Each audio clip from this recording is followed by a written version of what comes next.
कहानी की शुरुआत होती है बेलोर नाम के एक एमएमए फाइटर से, जिसका जॉनी नाम के एक खिलाड़ी के साथ मुकाबला होने जा रहा था। जॉनी और बेलर काफी अच्छे दोस्त थे और दोनों के बीच मुकाबला भी एकदम टक्कर का चल रहा था। वो दोनों ही अपने अपने फाइटिंग स्टाइल में एकदम चोटी के खिलाड़ी हैं। लेकिन कुछ ही देर में बेलर जॉनी पर भारी पड़ने लगा और मौका मिलते ही उसने हावी होकर जॉनी को बुरी तरह पीट दिया। जल्द ही बेलर ये मुकाबला जीत भी गया, लेकिन उसकी ये जीत अचानक एक दर्दनाक हादसे में बदल गई। उसे पता चला कि मुकाबले के जख्मों की वजह से जॉनी की मौत हो गई है। ये सुनकर उसे काफी गहरा सदमा लगा, क्योंकि अगर सोचा जाए तो उसने अपने ही दोस्त का खून कर दिया था। वो अंदर से इतना टूट गया कि आखिरकार उसे अपना देश छोड़कर थाईलैंड में बसना पड़ा। लेकिन यहाँ भी जॉनी की यादों ने उसका पीछा नहीं छोड़ा। इन यादों को भुलाने के लिए उसने शराब का सहारा ले लिया और देखते ही देखते वो दिन रात नशे में रहने लगा। पैसों की कमी की वजह से उसे थाईलैंड में भी छोटे मोटे मुकाबले करने पड़ते थे। उसने अमीर लोगों के मनोरंजन के लिए होटल्स की छत पर भी लड़ना शुरू कर दिया। ऐसे ही एक दिन एल्ड्रिक नाम का एक अमीर आदमी अपने बॉडीगार्ड मैडन के साथ उसका मुकाबला देखने आया। जब उसने बेलर को इतनी बेरहमी से लड़ते हुए देखा तो एल्ड्रिक उससे काफी प्रभावित हुआ। बाद में उसने बेलर से कहा कि वो इतने कम पैसों के लिए लड़कर अपनी जिंदगी बर्बाद कर रहा है। उसके पास बेलर के लिए एक ऑफर था, जिसके मुताबिक बेलर को म्यांमार में एक प्राइवेट मुकाबला लड़ना होगा और जीतने पर उसे $10 लाख इनाम में मिलेंगे। थोड़े पैसे एडवांस दिए जाएंगे और बाकी मुकाबला खत्म होने के बाद अगर वो ये मुकाबला जीत गया तो उसे जिंदगी भर काम करने की जरूरत नहीं पड़ेगी। फिर काफी सोच विचार करने के बाद बेलर एल्ड्रिक के ऑफिस पहुंचा और उससे 10 लाख की बजाय $20 लाख की मांग की। एल्ड्रिक ने भी बिना किसी आनाकानी के उसकी बात मान ली। फिर अगले दिन बेलर एल्ड्रिक के साथ हेलीकॉप्टर में एक जंगल के बाहर पहुंचा, जहां उसकी मुलाकात वहां के जनरल से हुई। इसके बाद एल्ड्रिक ने बेलर को कई और लोगों से भी मिलवाया। पहला आदमी था एस्पार्टो, जिसके काफी बड़े बिजनेस थे। फिर आए जेकब और उसका बेटा टोबी। जेकब और टोबी तो मिलकर उसके एमएमए के मुकाबले भी देखा करते थे। मार्शल जो एक गेम प्रोग्रामर था, और आखिर में वो मिला सोफिया से, जो दुनिया के सबसे अमीर आदमी की बेटी थी। फिर जब बेलर ने मुकाबले की रिंग के बारे में पूछा तो एल्ड्रिक ने बताया कि ये पूरा जंगल ही उसकी रिंग है, जो लगभग 260 किलोमीटर तक फैला हुआ है और बेलर को इन सब लोगों से लड़ना होगा जिनसे वो अभी अभी मिला था। असल में खेल के मुताबिक ये सब मिलकर जंगल में बेलर का शिकार करेंगे, लेकिन अगर बेलर जंगल की दूसरी ओर से जिंदा बाहर आ गया तो वो जीत जाएगा। ये सुनकर बेलर समझ नहीं पाया कि ये कैसा मुकाबला है भाई। खैर एल्ड्रिक ने उसे शुरुआत करने के लिए एक बेशकीमती रूबी दिया, लेकिन बेचारे बेलर को पैसों से ज्यादा जिंदगी प्यारी लग रही थी। उधर शिकारी टीम ने अपनी तैयारी शुरू कर दी थी। उन्होंने एक गाड़ी से 2 कैदियों को निकालकर उन्हें भगा भगा कर गोलियों से भून दिया। तब जाकर एल्ड्रिक ने बताया कि ये सब दुनिया के सबसे अमीर लोगों में से हैं। इन्हें अब आम चीजों में मजा नहीं आता और ये सब शिकार खेलने के शौकीन हैं। इनका अगला निशाना बेलर होगा। इसके बाद एल्ड्रिक ने उसे एक खाली बोतल देकर कहा कि तुम्हारे पास जंगल में भागने के लिए सिर्फ 2 मिनट हैं। उसके बाद शिकार शुरू हो जाएगा। लेकिन बेलर कहने लगा, भाई मुझे कोई शिकार विकार खेलने का शौक नहीं है, मैं जा रहा हूँ घर पे, सॉरी टाटा बाय बाय। लेकिन तभी जनरल के कहने पर कई फौजियों ने उसे चारों ओर से घेर लिया। अब उसके पास कोई चारा नहीं था, इसलिए वो सीधा जंगल में भाग गया और इसी के साथ मौत का खेल शुरू। शिकारियों की टीम मिलकर बेलर को ढूंढने लगी। तभी बीच में मडुका नाम के एक आदमी ने कहा कि वो टीम से हटकर अकेला ही बेलर का शिकार करेगा। फिर कुछ ही देर में उसने बेलर को एक झरने किनारे बैठे देख लिया। जैसे ही मडुका ने उस पर गोली चलाई तो बेलर किसी तरह हटकर पानी में कूद गया। फिर वो अचानक से बाहर निकला और उसने मडुका पर ऐसा हमला किया कि उसकी वहीं मौत हो गई। बाद में जब शिकारी वहां पहुंचे तो उन्हें मडुका की लाश मिली, पर वो लाश देखकर डरे नहीं बल्कि खुश हो गए, क्योंकि अब जाकर उन्हें कोई ऐसा शिकार मिला था जिसे मारने में उन्हें बहुत मजा आएगा। तभी हम देखते हैं कि मार्शल चुपके से इस पूरे खेल की वीडियो बना रहा था। खैर कुछ समय बाद वो सब मिलकर बेलर तक पहुंच ही गए और उन्होंने तुरंत उस पर गोलियां चलानी शुरू कर दी। लेकिन बेलर किसी तरह बचकर और घने जंगल की ओर भाग निकला। फिर काफी आगे जाकर उसे कई हाथियों का झुंड दिखाई दिया, जिनके बीच में से था नाम की एक लड़की सामने आई। उसे लगा कि था भी उन्हीं शिकारियों में से एक है, लेकिन था ने बताया कि वो तो गांव की एक सीधी सादी लड़की है जो अब इस जंगल में रहती है। वो इस जंगल के सारे खुफिया रास्ते जानती थी, इसलिए उसने बेलर को अपने साथ चलने को कहा। फिर रास्ते में उसने बेलर को बताया कि वो अपने भाई विन की तलाश कर रही है।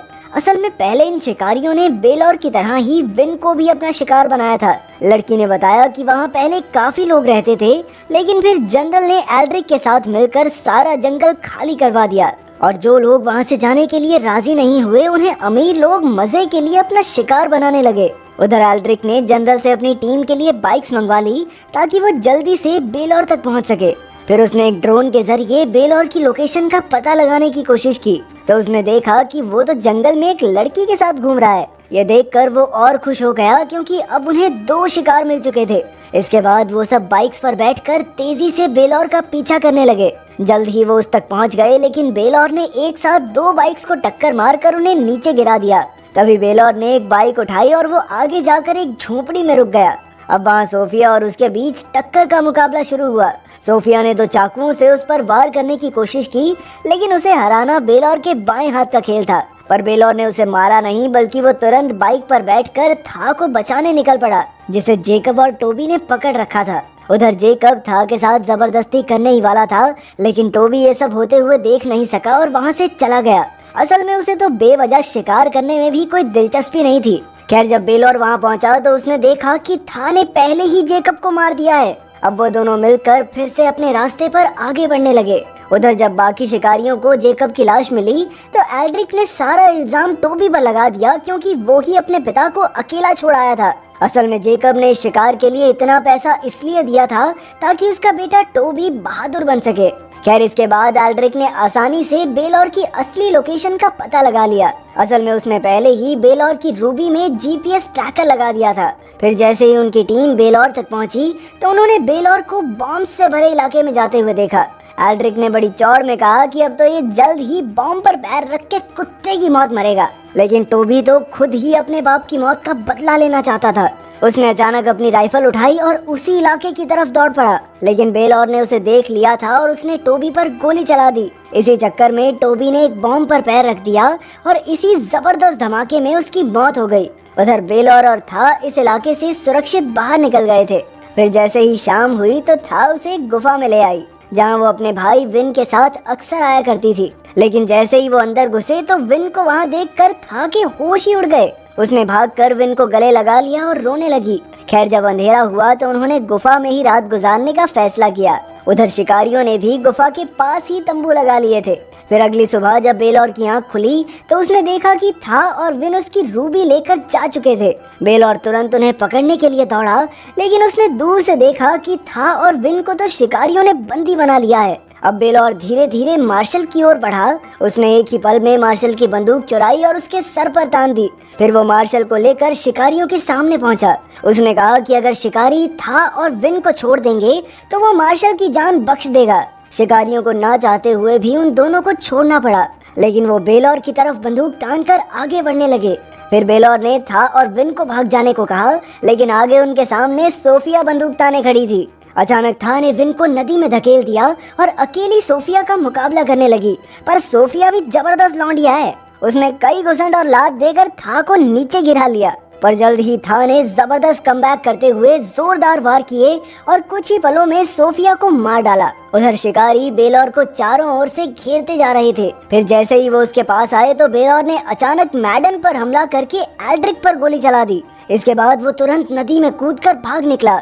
थोड़ी देर में वो था और विन से फिर मिला और था ने उसकी रूबी लौटा दी। था ने बताया कि उसने रूबी इसलिए चुराई क्योंकि जनरल ने बाकी गांव वालों को बंदी बना रखा है और वो जनरल को वो रूबी देकर उन्हें आजाद करवाना चाहती थी। खैर, बेलौर ने इस पर कुछ नहीं कहा और एक कैमरा निकाला जो असल में उसने मार्शल से चुराया था। उसने तुरंत उसका मेमोरी कार्ड निकाला और कैमरा नदी में फेंक दिया, लेकिन जल्द ही वो शिकारियों के हाथ लग गया। ये देखकर एल्ड्रिक को बहुत गुस्सा आया क्योंकि मार्शल ने तो शिकार की पूरी वीडियो बनाई थी। पर मार्शल कहने लगा कि वो कोई शिकारी नहीं बल्कि एक वीडियो गेम बनाने वाला प्रोग्रामर है। असल में वो इस वीडियो के जरिए इसके जैसी नई गेम बनाना चाहता था। लेकिन एल्ड्रिक जानता था कि अगर वो वीडियो बाहर आई तो वो सब के सब जेल में होंगे, इसलिए उसने गुस्से में मार्शल को पीट पीट कर मार डाला। अब एल्ड्रिक, मैडन और एस्पार्टो ये 3 ही शिकारी बचे थे। वो समझ गए थे कि बेलौर को पकड़ना उनके बस की बात नहीं है, इसलिए एल्ड्रिक ने जनरल की फौज को मदद के लिए जंगल में बुलाया। उधर बेलौर था और विन जल्द ही जंगल से निकलने वाले थे, लेकिन तभी उन्होंने शिकारियों को जीप में आते देखा। बेलौर ने सोचा कि आखिर एल्ड्रिक को हमेशा उसकी लोकेशन का पता कैसे चल जाता है। फिर उसे एहसास हुआ कि जरूर इस रूबी में ही जीपीएस ट्रैकर होगा। अब उसने रूबी के ही जरिए एल्ड्रिक को फंसाने का प्लान बनाया। उसने था और विन को रूबी और मेमोरी कार्ड देकर बाहर भेज दिया ताकि वो शिकारियों का पर्दाफाश कर सके। दूसरी ओर बेलौर खुद एक बोट में बैठकर निकला, लेकिन अब शिकारियों के साथ साथ पूरी फौज उनके पीछे पड़ी थी। उधर था और विन का सामना एस्पार्टो से हुआ, पर उन्होंने हिम्मत दिखाई और मिलकर उसे मार डाला। वहीं जब बेलौर जंगल की दूसरी ओर से निकला तो एल्ड्रिक और मेडन गांव वालों पर बंदूकें ताने खड़े थे। जब उन्होंने एक बच्चे को मारने की धमकी दी तो बेलौर को मजबूरन बाहर आना पड़ा। फिर एल्ड्रिक ने उससे मेमोरी कार्ड की मांग की तो बेलौर कहने लगा, मेमोरी कार्ड वो तो मैं खा गया। अब एल्ड्रिक ने 5 मुस्टंडों को बेलौर को मारने भेजा, लेकिन बेलौर के सामने कोई 10 सेकंड भी नहीं टिक पाया। फिर मैडन ने उस पर हमला किया, लेकिन बेलौर ने उसकी भी हड्डी बसली एक कर दी। अब एल्ड्रिक ने उस पर गोली चला दी, लेकिन वो मेडन के पीछे छिप गया और गोली लगने से मेडन की मौत हो गई। इसके बाद बेलौर ने एल्ड्रिक को कुत्ते की तरह पीटा और आखिरकार उसे भागने को कहा। अब वो एल्ड्रिक का शिकार करने वाला था, लेकिन तभी सैकड़ों सैनिकों ने बेलौर को घेर लिया। लेकिन ऐन वक्त पर था वहां आ गई और उसने जनरल को रूबी देकर बेलौर और गांव वालों को रिहा करने को कहा। खुशकिस्मती से जनरल मान भी गया, लेकिन एल्ड्रिक इसके लिए तैयार नहीं था। वो जनरल की बंदूक छीनकर बेलौर को मारने के लिए बढ़ा, लेकिन उससे पहले ही जनरल के सैनिकों ने एल्ड्रिक को गोलियों से भून दिया। आखिरकार सब आजाद हो गए और जनरल को जंगल में गैर कानूनी काम करने के लिए उम्र कैद की सजा हुई। अंत में बेलौर और था ने शादी करके गांव में ही एक मार्शल आर्ट्स का स्कूल खोला।